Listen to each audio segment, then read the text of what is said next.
తిరుపతి లడ్డు కల్తీ వివాదంపై మంత్రి కొల్లు రవీంద్ర మరోసారి స్పందించారు. మాజీ సీఎం జగన్ పై ఆయన హాట్ కామెంట్స్ చేశారు. కలియుగ దైవం వెంకటేశ్వర స్వామి మీద విశ్వాసం లేని వ్యక్తి జగన్ అని మండిపడ్డారు. వెంకటేశ్వర స్వామిపై విశ్వాసం ఉంటే సతీ సమేతంగా ఇవ్వాల్సిన పట్టు వస్త్రాలను గడిచిన 5 ఏళ్లలో ఒక్కసారైనా ఇచ్చారని ప్రశ్నించారు. పేర్ని నానిపై కూడా మంత్రి కొల్లు రవీంద్ర ఫైర్ అయ్యారు. 5 ఏళ్లలో ట్రాన్స్పోర్ట్ మినిస్టర్ గా ఉన్న పేర్ని నాని బందరు బస్టాండ్ ను బాగు చేసుకోలేని అసమర్థుడు అన్నారు. ఇవాళ చంద్రబాబు గురించి పిచ్చి ప్రేలాపనలు మాట్లాడుతున్నారని ఆగ్రహం వ్యక్తం చేశారు. అలాగే బందర్ బస్ స్టాండ్ ముఖ్యంగా మాకు ఇది బందర్ బస్ స్టాండ్ అంటే ఎవరిని అడిగిన సినిమాల్లో కూడా చెప్తారు బందర్ బస్ స్టాండ్ అంటే పెద్ద చెరువు అని. అట్లాంటిది గతంలో ట్రాన్స్పోర్ట్ మినిస్టర్గా పనిచేసిన మరి కనీసం పేర్ని నాని గారు ఆ బస్ స్టాండ్ని చేసుకోలేని అసమర్థుడు. ఇవాళ వాళ్ళు ఏదో పిచ్చి పిచ్చి వాగుడు ప్రేలాపనలు మాట్లాడుతూ ఉన్నారు. నిన్నటి వరకు ఎక్కడ దాక్కున్నారో తెలియదు. నిన్న వచ్చి జిల్లా గురించి మాట్లాడుతున్నారు, లేకపోతే రాష్ట్రం గురించి మాట్లాడుతున్నారు. ఇవాళ మీరు జిల్లాకి మీరు ఏం చేశారు? మీకు ఏ అర్హత ఉంది? మీరు అసలు మనుషులేనా? ఇవాళ జిల్లాని గౌరవ ముఖ్యమంత్రి గారు మొన్న వరదలు వస్తే 11 రోజులు విజయవాడలో ఉండి సాధారణ స్థితి తీసుకొచ్చి ప్రతి ఒక్కరు కూడా 100% సాటిస్ఫాక్షన్ లెవెల్స్ తీసుకొచ్చినటువంటి ఘనత చంద్రబాబు నాయుడు గారు. నష్టపరిహారం గతంలో ఎప్పుడు ఏమన్నంత నష్టపరిహారం ఇచ్చింది ఘనత చంద్రబాబు నాయుడు గారు.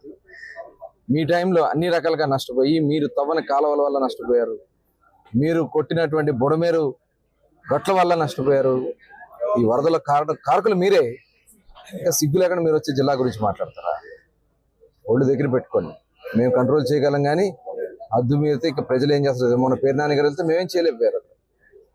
ఎందుకంటే మీరు మాట్లాడిన మాటలు రెచ్చగొట్టే విధానాలు తప్పకుండా తగిన బుద్ధి చెప్తారు.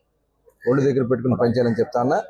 తిరుపతి దేవస్థానం ఒక పవిత్ర దేవస్థానాన్ని అపవిత్రం చేసి ఇవాళ మళ్ళీ జగన్మోహన్ రెడ్డి సిగ్గు లేకుండా వెళ్తాను. నీకు నిజంగా వెంకటేశ్వర స్వామి మీద విశ్వాసం ఉంటే 5 సంవత్సరాల్లో సతీ సమేతంగా ఇవ్వాల్సినటువంటి పట్టు వస్త్రాన్ని ఎప్పుడన్నా మీరు వెళ్ళి సతీ సమేతంగా ఇచ్చావా? ఏ రోజన్నా మరి అక్కడ దేవాలయం యొక్క పవిత్రత గురించి మీరు ఏదన్నా మాట్లాడారా? మీరు పెట్టినటువంటి ఈవో జేఈఓ ఒక రౌడీలాగా నల్ల లుంగీలు కట్టుకుని నల్ల చొక్కాలు వేసుకుని చెక్కులు తీసుకుంటా ఉంటే ఇంతకంటే సిగ్గుచేట ఏముంటుంది? మీకు సంబంధించినటువంటి పెట్టినటువంటి చైర్మన్ వాళ్ళ కుటుంబ సభ్యులు బైబుల్ పెట్టి తిరుగుతూ ఉంటే వాళ్ళకి నువ్వు చైర్మన్ పదవి ఇస్తే ఇంకో దేవాలయం యొక్క విశ్వాసం ఏముంటుంది? పవిత్రత ఏముంటుంది?